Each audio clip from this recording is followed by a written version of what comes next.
O auditório estava lotado. Centenas de pessoas se acomodavam nas cadeiras organizadas em fileiras perfeitamente alinhadas. No centro do palco, iluminado por holofotes, o ex-presidente Jair Bolsonaro ajustava o microfone enquanto verificava as notas para sua palestra intitulada Armas e Liberdade, o direito inalienável do cidadão. Boa noite a todos, iniciou Bolsonaro, sua voz ecoando pelo sistema de som. Agradeço a presença de cada um de vocês nesta noite para discutirmos um tema fundamental para a segurança e liberdade do cidadão brasileiro: o direito à posse e porte de armas. Ele passou a argumentar sobre como o desarmamento civil havia falhado no Brasil, citando estatísticas de aumento da criminalidade após o Estatuto do Desarmamento. Em 2003, quando o Estatuto do Desarmamento foi implementado, prometeram redução da violência. Mas o que vimos? Entre 2003 e 2017, o número de homicídios no Brasil cresceu mais de 26%, chegando a mais de 63 mil mortes por ano. Isso enquanto o cidadão honesto ficou desarmado e à mercê de criminosos. Bolsonaro continuou sua apresentação, mostrando gráficos e tabelas em um telão atrás dele. Não é coincidência que estados americanos com leis mais permissivas para o porte de armas registram índices menores de crimes violentos. O criminoso pensa duas vezes antes de invadir uma casa, quando sabe que pode encontrar um proprietário armado e disposto a defender sua família. Foi quando uma mão se ergueu na terceira fileira. Uma mulher de aproximadamente 40 anos, vestindo um blazer vermelho, levantou-se com um microfone que havia sido disponibilizado para perguntas. Com licença, Sr. Bolsonaro. Sou Marina Alves, jornalista da revista Política Hoje. Preciso contestar seus dados. Estudos da OMS mostram claramente que mais armas significam mais mortes. Como o senhor pode defender algo que vai contra evidências científicas? Bolsonaro ajustou sua postura, parecendo não se importar com a interrupção. Boa noite, Sra. Marina. Respeito seu questionamento, mas preciso corrigir essa informação. Se olharmos para os dados de maneira objetiva, veremos que países como Suíça, República Tcheca, Áustria e Finlândia têm altas taxas de posse de armas e baixos índices de homicídios. Mais impressionante ainda é comparar os Estados Unidos e o Brasil. Os Estados Unidos, país mais armado do mundo com cerca de 120 armas para cada 100 habitantes, registra menos homicídios por armas de fogo per capita que o Brasil, onde o desarmamento civil é política oficial. Em 2019, enquanto o Brasil teve aproximadamente 21 mortes por armas de fogo para cada 100 mil habitantes, os Estados Unidos registraram cerca de 4 por 100 mil. E isso enquanto países como Venezuela e México, com severas restrições às armas, têm taxas altíssimas de homicídios. A questão claramente não é a arma em si, mas o contexto jurídico do país. A jornalista, um pouco surpresa pela resposta detalhada, insistiu. Mas e quanto às tragédias em escolas nos Estados Unidos?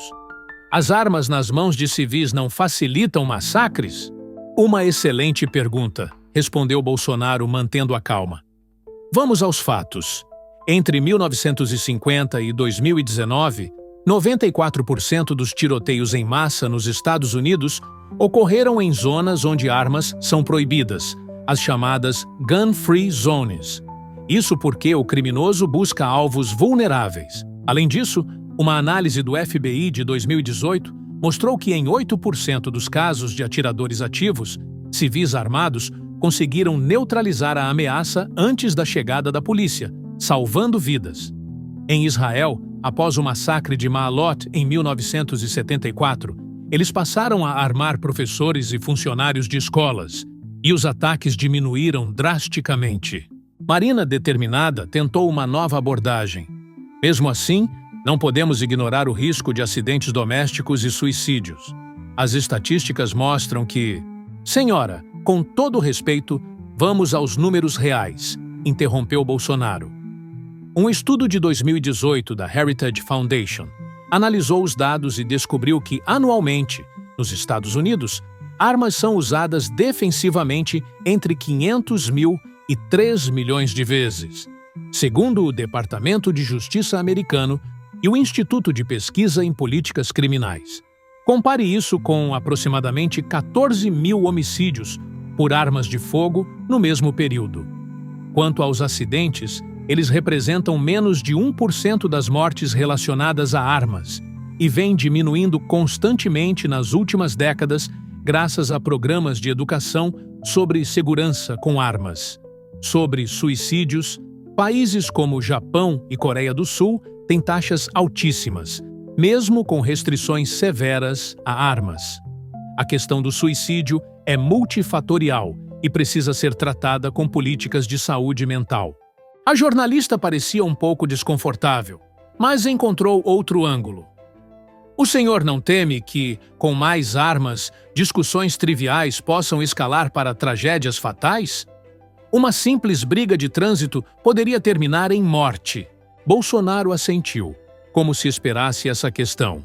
Esta é uma preocupação legítima, mas que não se confirma nos dados. Veja os estados americanos que implementaram leis de porte constitucional, permitindo que cidadãos sem antecedentes criminais portem armas sem necessidade de licença especial. Contrário ao que muitos previram, não houve aumento de violência. Pelo contrário. Na Flórida, após a implementação do porte facilitado em 1987, a taxa de homicídios caiu 36% nos 10 anos seguintes. No Texas, queda de 30%, e o perfil de quem obtém porte legal comete menos crimes que a população geral e até mesmo menos que policiais, segundo o estudo da Universidade do Texas. Marina fez uma última tentativa. Mas e a questão do treinamento?